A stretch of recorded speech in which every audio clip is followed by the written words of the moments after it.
يلا بينا نكمل فطار اول يوم رمضان. لو عندك ملوخيه خضراء زي دي، بصي بتبقى خشنه كده، بدل ما تقعدي تحطيها في منخل وتحطيها، المهم ان هي نظيفه، المهم ان هي ما فيهاش عيدان، ملوخيه بس.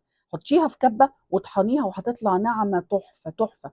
الطريقه دي حصري والله، ما حدش عاملها بقى عندنا وبس، ما حدش يقول انه عملها قبل كده. بصي، في منتهى الجمال. الملوخيه الناشفه ليها طريقه في عمايلها غير الملوخيه الخضراء خالص. انا بحط هنا شويه ثوم، ويا دوب يحمروا، بحط عليهم كام طماطميه كده ضربها في الكبه، واستنيت عليها لما تتسبك، وبعدين نزلت عليها بشوربه على قد ما انا هعوز اعمل ملوخيه. هنا حطيت حوالي كوبايه كده من الملوخيه، وهبتدي الفها في الشوربه واضربها. ما تحطيش شوربه كتير في الاول عشان الملوخيه ما تخفش منك. المهم ان انت تحطي الملوخيه الاول يعني بزياده، وبعدين تشوفي هي محتاجه شويه شوربه منك ولا لأ، عشان ما تعومش منك يعني. الملوخيه بتاعتي انا ما مش بغطيها ومش بغليها، بعملها نفس معامله الشرب سوري، الملوخيه الخضراء.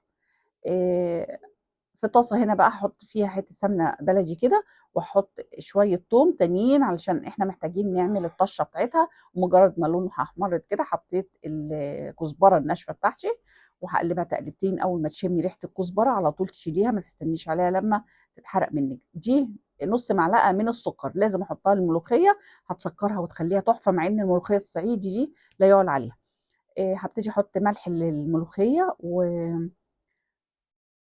وشويه فلفل اسمر كده، الحدق بتاعها يعني.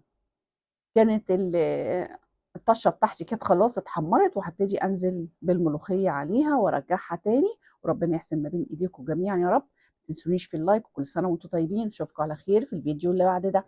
يلا بينا.